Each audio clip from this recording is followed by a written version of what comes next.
কিরে ভাই হরি, তুই কি সারা জীবন এই লাউয়ের চাষই করে যাবি? এই লাউ নিয়ে আর কতদিন? লাউ ছেড়ে একটু অন্য চাষবাস কর, তাহলে চাষের আসল মজাটা পাবি। আরে গোপালদা, কি যে বলো তুমি! লাউ চাষ হলো লাভের চাষ।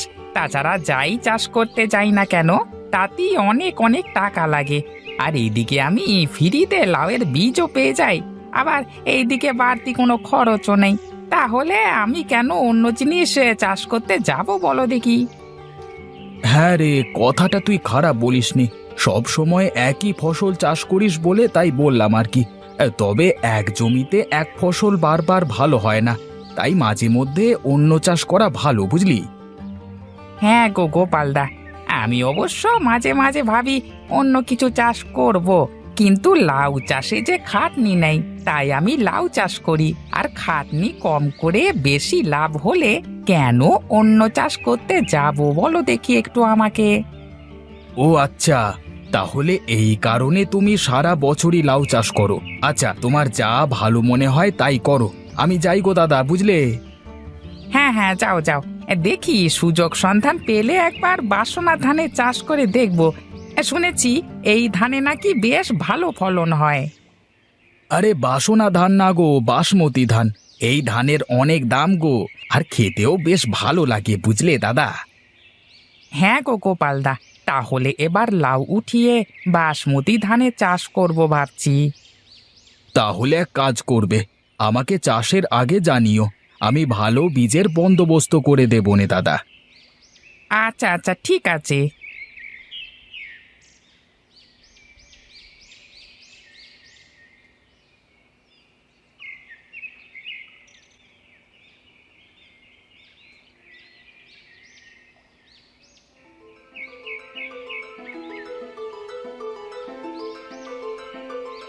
কি গো গিন্নি, এখানে বসে বসে কি করো?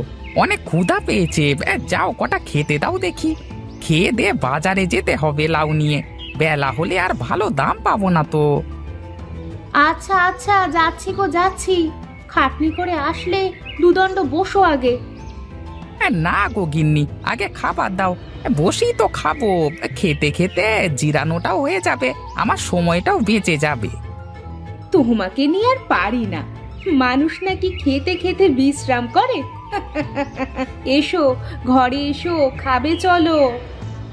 আচ্ছা ঠিক আছে, তুমি ভাতগুলো বাড়ো, আমি হাত মুখ ধুয়ে আসি, কেমন? আচ্ছা ঠিক আছে, যাও।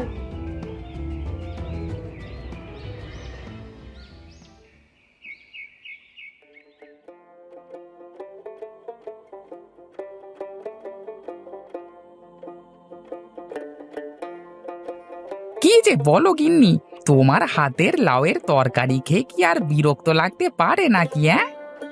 তাও যতই ভালো হোক, তাই বলে প্রতিদিন এক খাবার আমার আর ভালো লাগছে না গো। একটু অন্য কিছু চাষ করো। কি আর করব বলো, আমার চাষই তো এই লাউ। এটা চাষ করি তো বেঁচে আছি। অন্য চাষে কি আর এত শান্তি আছে নাকি? অন্য চাষে অনেক খাটনি। হ্যাঁ তা তো হবেই। আমার এই লাউ রান্না করতে ভালো লাগে না, কাল থেকে লাউ রান্না বন্ধ। তুমি আমার মনে কষ্ট দিলে গিন্নি, এই কষ্ট আমি কোথায় রাখি? চুপ করে খেয়ে নাও তো, যত সব ঢং। আরে রাগ করো না, এবার লাউ উঠলে তারপরে বাসমতি ধানের চাষ করব। শুনেছি বাসমতি চাল দিয়ে ভাত রান্না করলে নাকি খেতে অনেক ভালো লাগে। সত্যি তুমি বাসমতি ধানের চাষ করবে? তুমি একবার খেয়েছো? বাসমতি চালের ভাত খুব ভালো লাগে। আর জানো, এই ধানের জমির পাশ দিয়ে গেলেই সুন্দর সুবাস পাওয়া যায়। আচ্ছা আচ্ছা, ঠিক আছে গিন্নি, তাহলে তুমি থাকো। আমি তাহলে দেখি বাজার থেকে ঘুরে আসি, এসে গল্প করব তোমার সাথে, কেমন? ঠিক আছে যাও, তাড়াতাড়ি ফিরে আসবে কিন্তু।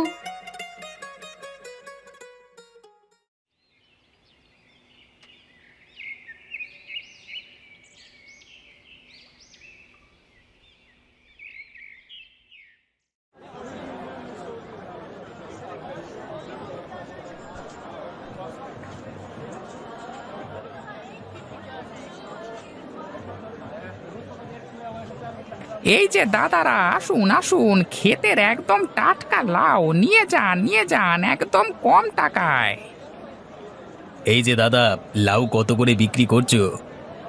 আয় আয়, এই প্রতি পিস 20 টাকা করে। দামটা একটু বেশি হয়ে গেল না? 15 করে দিই। আরে না না, একবার নিয়ে গিয়ে খেয়ে দেখিস, তারপরে এসে বলিস ঠকেছিস কিনা। আচ্ছা ঠিক আছে, তাহলে তুমি কম করবে না? আচ্ছা দাও তাহলে একটা। এই নে, খেয়ে দেখিস, হ্যাঁ, তাহলে বুঝবি লাউ কাকে বলে। আচ্ছা ঠিক আছে, এই নাও তোমার টাকা।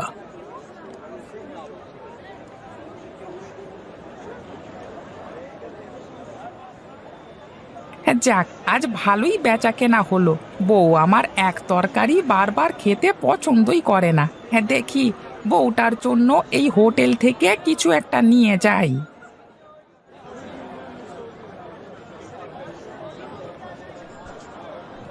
কি ব্যাপার, আপনি ভেতরে চলে এলেন কি জন্য? কেন, কি হয়েছে? আমি খাবার কিনতে এসেছি। খাবার কিনবেন ভালো কথা, বাইরে যান। দিলেন তো ভেতরটা নোংরা করে। কেন, কি হয়েছে? আমি আবার কোথায় নোংরা করলাম? আবার মুখে মুখে তর্ক করছেন? আপনাকে একটু আগে যে ওখানে দেখলাম লাউ বিক্রি করছেন, আবার এখানে ঢুকে চলে এসেছেন। বের হন, বের হন বলছি, তাড়াতাড়ি। আচ্ছা আচ্ছা, ঠিক আছে, যাচ্ছি। এখানে আসা আমার ঘাট হয়েছে। কোত্থেকে যে সব গরিব ফকির চলে আসে, এখানে কোথায় নামি দামি লোকেরা খেতে আসে, আর ও কোত্থেকে নোংরা কাপড় পরে ভেতরে চলে এসেছে। এটা হচ্ছে বড় লোকেদের জন্য, বুঝলে? বলছি সুরেশদা, ও তো কোনো ফকির না, ও আমাদের গ্রামের কালু, লাউয়ের চাষের কাজ করে। তাতে কি হয়েছে? তা আমি কি ওকে মাথায় নিয়ে নাচবো? তুমি ওর হয়ে সুপারিশ করতে এলে কিন্তু তোমাকেও এখান থেকে বের করে দেব। কাজের জন্য রেখেছি বলে মাথায় উঠে পড়ো না। আপনি কিন্তু একটু বেশি বলছেন। কত বড় বেয়াদব, আবার মুখে মুখে তর্ক করে। থাকেন আপনি আপনার হোটেল নিয়ে, আমি গেলাম। যাও যাও, টাকা হলে তোমার মতো কামলার অভাব পড়বে না।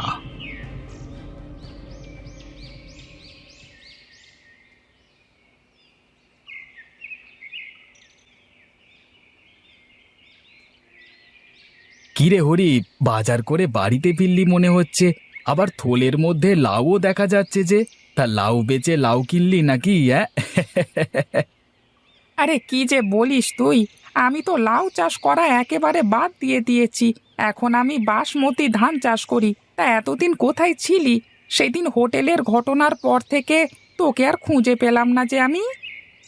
সে অনেক কথা, এক সময় ফ্রি হয়ে তোকে সবকিছু খুলে বলবো আমি।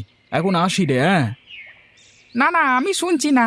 আজ নতুন ধান ঘরে তুলেছি, আর বাজার থেকে মাংস কিনেছি। আজ দুপুরে নতুন বাসমতি চালের ভাতের সাথে মাংস রান্না হবে। তোকে কিন্তু আসতেই হবে ভাই। আসতে পারি যদি ভাবির হাতে লাউ রান্না খাওয়াস। হ্যাঁ হ্যাঁ, সব হবে। দুপুরে চলে আসিস কিন্তু তুই, হ্যাঁ। আচ্ছা আচ্ছা, আসবো আসবো।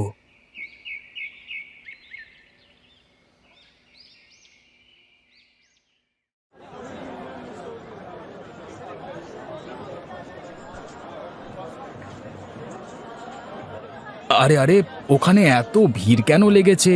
যাই তো গিয়ে দেখি। আরে দাদা, এই নীল চিংড়ি কত করে দিচ্ছ বলো তো? 200 টাকা কিলো দাদা, কয় কিলো দেব? দাও দাও, আমাকে 1 কিলো দাও দেখি।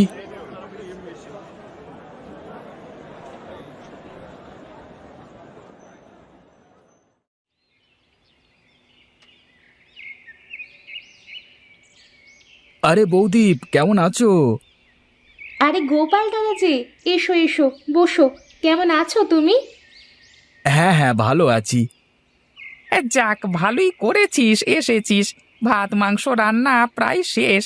এরপরই লাউ রান্না করলেই হয়ে যাবে। আরে না রে না, আমি এখন খাওয়ার জন্য আসিনি। এই নাও বৌদি, বাজার থেকে নীল চিংড়ি কিনে এনেছি। ভালো করে জমিয়ে লাউ দিয়ে রান্না করো তো। তুই আবার কেন এসব করতে গেলি বলতো? ভালো করেছি। তুই আমার সাথে পুকুর পাড়ে চল দেখি, তোর সাথে অনেক কথা আছে। গিন্নি, তুমি রান্না করো, হ্যাঁ, আমি আসছি একটু। আচ্ছা ঠিক আছে ঠিক আছে, যাও, তবে তাড়াতাড়ি আসবে, আমার আর 1 ঘন্টা লাগবে। আচ্ছা ঠিক আছে গো।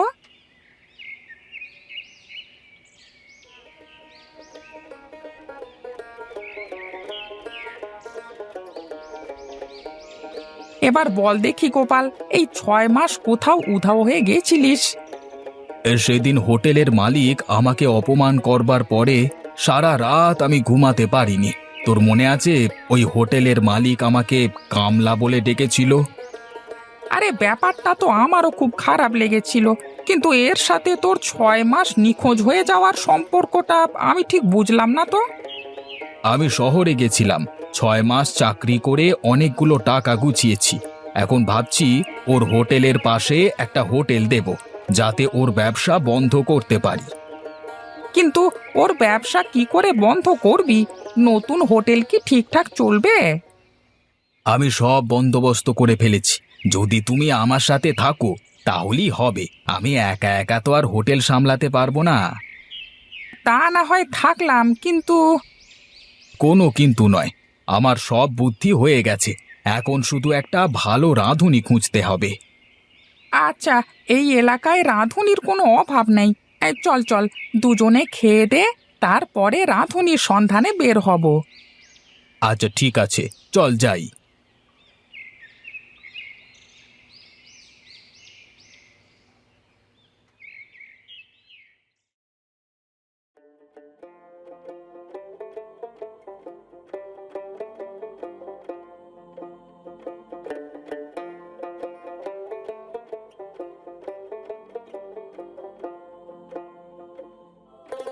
আহা বৌদি, বাসমতি চালের ভাত আর সাথে নীল চিংড়ি আর লাউয়ের তরকারি একেবারে জমে গেছে গো। বুঝলে হরিদা, বৌদি যদি প্রতিদিন এই খাবার রান্না করে দেয় তাহলে কিন্তু আমাদের আর বাইরে থেকে রাঁধুনি খোঁজা লাগবে না, আর খুব তাড়াতাড়ি আমরা হোটেলের ব্যবসায় সফল হব। হোটেল মানে? কিসের হোটেল? আমি আর গোপাল মিলে বাজারে একটা হোটেল দেব, কিন্তু রাঁধুনি খুঁজে পাচ্ছি না।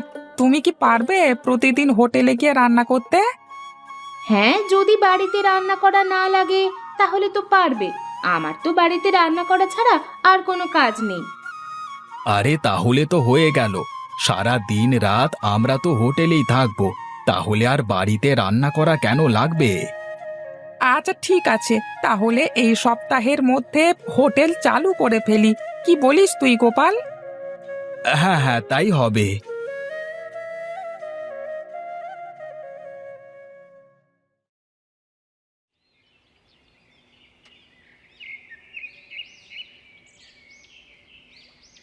হায় হায় হায় হায়, এ আমার কি হতে কি হলো গো! আজকে 1 সপ্তাহ ধরে হোটেলটা একেবারে বন্ধ, 1 টাকাও বেচা কেনা নেই। এরকম চলতে থাকলে তো আমি একেবারে পথে বসে যাব। এই যে দাদা, আমাকে আর 1 প্লেট ভাত আর চিংড়ি মাছের তরকারিটা দাও তো দেখি, ব্যাপক হয়েছে বুঝলে। হ্যাঁ হ্যাঁ, দিচ্ছি গো দিচ্ছি।